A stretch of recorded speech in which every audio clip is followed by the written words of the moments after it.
Saya nak kongsi satu lagi cerita yang sangat menarik untuk tuan-tuan dirahmati Allah. Bawa balik, kongsikan dengan keluarga. Mudah-mudahan naikkan sedikit semangat dalam kita nak beribadat. Satu hari tuan-tuan dirahmati Allah, saya dipanggil untuk uruskan satu jenazah.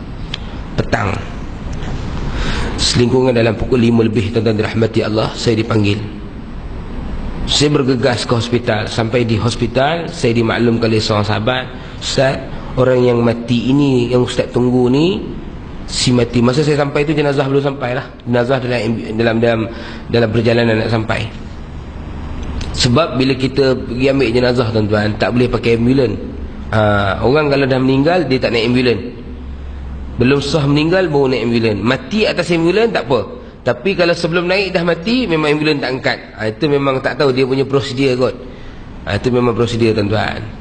Jadi tuan-tuan dirahmati Allah, sementara tunggu tu saya diberitahu si mati ini, orang yang meninggal dunia ini, baru selesai menjadi imam waktu asar. Dia jadi imam waktu asar, dia bagi je salam yang pertama, terus dia rebah, jatuh betul-betul atas sejadah imam, tengah jadi imam. Allahu Akbar. Saya ternanti-nanti orang yang baik ini.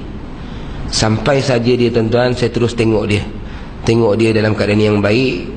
Pihak forensik terus masukkan dia dalam bilik bedah siasat. Saya terus pergi ke tempat mandi, tuan-tuan dirahmati Allah, ambil kain, nak potong kain, nak sediakan untuk dia. Seorang kawan saya kata, "Ustaz, nanti dulu Ustaz, kita tak boleh uruskan dia lagi hari ni." Saya waktu tu tergamam. Orang yang matinya mulia, orang yang matinya hebat, tiba-tiba tak boleh diuruskan. Saya tanya kenapa. Kawan-kawan saya bagi tahu, dia kata, "Ustaz, si mati ni tak ada sebarang dokumen pengenalan diri. Kita tak tahu dia siapa, keluarga dia belum ada buat sebarang tuntutan, kita tak tahu nak hantar ke mana. Jadi terpaksa disimpan terlebih dahulu." Simpan punya simpan, tuan-tuan dirahmati Allah. Waktu tu hati saya dah gundah gulana, sedih. Maklumlah, masuk dalam peti beku ni, tuan-tuan, tak payah tunggu 60 hari, 6 jam pun cukup dah beku. Dia beza, tuan-tuan, beza peti beku rumah tuan-tuan dengan peti beku simpan mayat ni, tuan-tuan. Pasal kita nak pastikan dia tak mengeluarkan bau yang busuk, sebab tu kita bekukan dia. Sebab manusia ni, tuan-tuan, sebusuk-busuk bangkai. Sebab tu jangan main-main kalau manusia ni dah jadi bangkai, tuan-tuan, tak boleh tahan. Jadi tuan-tuan dirahmati Allah, saya waktu tu terpaksa lah merelakan. Sebab tuan-tuan kena faham, kalau tak ada urusan, tak ada maikat ni, tuan-tuan, payah nak dapat lubang kubur. Payah. Lubang kubur Lembah Kelang ni limited. Nak dapat lubang kubur susah. Nak dapat lubang golf, insya-Allah majulah sukan untuk negara. Ini realiti, tuan-tuan kena faham. Ini tuan-tuan rahmati Allah Subhanahu wa ta'ala. Saya terpaksa lah, dengan hati yang lara, hati yang sedih, terpaksa tinggalkan si mati, masukkan dalam drawer, simpan. Saya tunggu sehari, saya tunggu 2 hari, saya tunggu 3 hari. Seminggu berlalu, tidak ada sebarang cerita. Daripada seminggu naik ke sebulan, tidak ada sebarang cerita. Dari sebulan naik ke 2 bulan, tuan-tuan dirahmati Allah. Setelah 60 hari, saya dihubungi oleh seorang sahabat.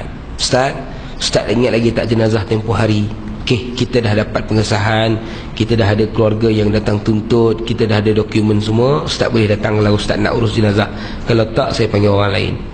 Saya kata tak apalah, pasal saya dah mulakan hari tu, saya nak tengok pengakhiran dia macam mana. Saya pun bergegas. Masa saya bawa kereta ni, tuan-tuan, saya terfikir agak-agak macam mana rupa si mati. Maklumlah, tuan-tuan, dah beku. Macam tuan-tuan beli ikan kan, tuan-tuan ni beli ikan, tuan-tuan simpan dalam peti ais, simpan lebih 60 hari. Ikan jadi apa, tuan-tuan? Ikan jadi lebam. Memang dah tak cantik dah rupa ikan. Tuan-tuan tengok bila ikan ni dah lebam, dah tengok dah teruk, tuan-tuan, tuan-tuan tak makan, tuan-tuan campak bagi kucing. Kalau gamak kata kucing boleh bercakap, ditanya balik, "Oh, ni ikan kembung ke batu cak kembung?" Jadi tuan-tuan dirahmati Allah, sampai saya di pekarangan bilik mayat tu, memang ramai lah pegawai agama Islamnya, pegawai pihak berkuasa, PBT dan sebagainya lah, ramai. Ada seorang pegawai polis, dia tak ada calik tepi, tuan-tuan, ada paku kat atas. Jadi pegawai lah datang jumpa saya. Dia sambut saya, dia kata, "Ustaz, kita bagi penghormatan kat you buka jenazah." Dia sebenarnya bukan penghormatan, yang datang ni semua penakut kan. Tak salah simbang lah dengan aku. Adik tak apalah, orang bagi penghormatan tuan-tuan, kita buka lah. Saya pun buka drawer dia, bawa keluar. Saya duk fikir macam-macam dalam kepala ni tuan-tuan, sekabut macam-macam. Tapi bila saya buka dia plastik yang menutupi si mati ini waktu itu, saya menitiskan air mata. Saya terkejut dan saya tergamam. Si mati bukan saja tidak beku tuan-tuan, badannya panas dan wajahnya berpeluh. 60 hari disimpan dalam peti beku, dia masih lagi panas, wajahnya berpeluh. Allahu Rabbi, siapakah insan yang sangat istimewa ini tuan-tuan dirahmati Allah? Siapakah dia tuan-tuan? Bila ditanya kepada sahabat-sahabat, ramai yang menggiling kepala. Dia kata, Ustaz, tanyalah seorang tu rapat dengan dia, Ustaz. Saya pun mandikan dia, selesai mandi kafan. Saya bagi penghormatan pada kawan-kawan dia, nak tengok, nak cium ke sebagainya tuan-tuan. Tengah-tengah saya bagi penghormat, tengah-tengah saya bagi peluang, tiba-tiba saya dengar suara orang menjerit, Subhanallah, Allah, Subhanallah, macam-macam bunyi. Saya kata, sudah, ni Syiah ke apa ni? Saya pun lari patah balik tuan-tuan. Saya tanya, kenapa bising-bising ni? Dia kata, Ustaz, tengok tu Ustaz. Di dahi si mati keluar kemerah-merahan satu perkataan ataupun kalimah yang kita kenali sebagai kalimah tauhid. Alif lam lam ha. Allahu Akbar. Saya waktu itu menangis. Sekali lagi saya peluk si mati. Siapakah dirimu wahai sahabat? Siapakah dirimu wahai sahabat? Saya cium dahinya berkali-kali. Saya tanya pada seorang sahabat yang saya tengok dekat dengan dia. Saya kata, kenal ke dengan si mati? Dia kata, saya kenal Ustaz.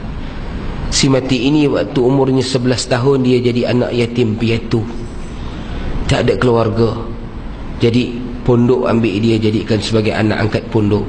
Sayalah yang berkawan dengan dia daripada mula dia masuk sampai hari ini. Dia datang ke Malaysia ni Ustaz sebab nak cari peluang kerja sebagai imam. Dia baru 2 hari jadi imam di tempat tersebut. Kami pun tak tahu, sebab hari itu kami sama-sama dalam satu jemaah datang ke sini. Tujuan kami datang hari itu nak berdakwah. Tiba-tiba dia tak nak balik pasal dia nak jadi imam.